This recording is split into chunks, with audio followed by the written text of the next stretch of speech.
ભરૂચમાં જુદા જુદા બે આપઘાતના બનાવો બન્યા છે, જેમાં એક અંકલેશ્વર અને એક ભરૂચમાં એમ બે યુવાનોએ જીવનલીલા સંકેલી લીધી હતી।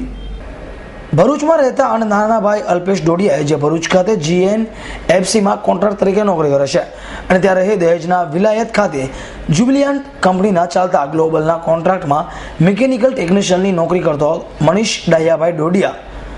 તારીખ 2 બપોરના 12 કલાકે વિલાયત ખાતે નોકરી પર ગયો હતો અને રાત્રે 11:30ની આસપાસ પરત ભરૂચ નિવાસસ્થાને આવ્યો હતો, જ્યારે તેનો નાનો ભાઈ અલ્પેશ બપોરે 12 વાગ્યે નોકરી પર ગયો હતો, જે ડબલ શિફ્ટ કરી ત્રિજીએ સવારે 7:15 કલાકે સુરત પરત આવ્યો હતો।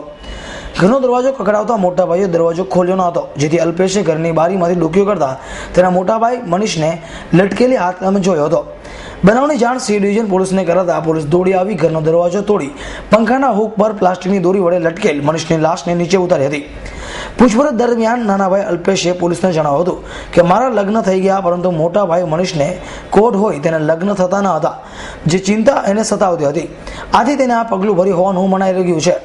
પોલીસે મરનાર મનીષની લાશને PM અર્થે ભરૂચ હોસ્પિટલ રવાના કરી આગળની કાર્યવાહી હાથ ધરી છે।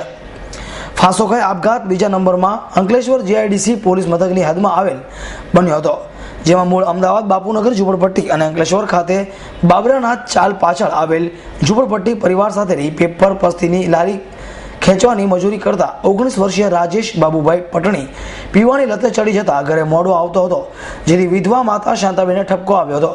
જેનું માઠું લાગી આવતા બીજી તારીખે સવારે 9:30ની આસપાસ માતા શાંતાબેન મજૂરી કામે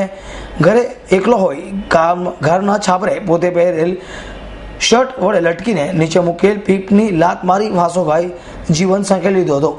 બનાવની જાણ અંકલેશ્વર GIDC પોલીસને કરાતા પોલીસે મૃતકની લાશને PM અર્થે ભરૂચ સિવિલ રવાના કરી વધુ તપાસ હાથ ધરી છે। અવી સૈયદ S9 ન્યૂઝ ભરૂચ।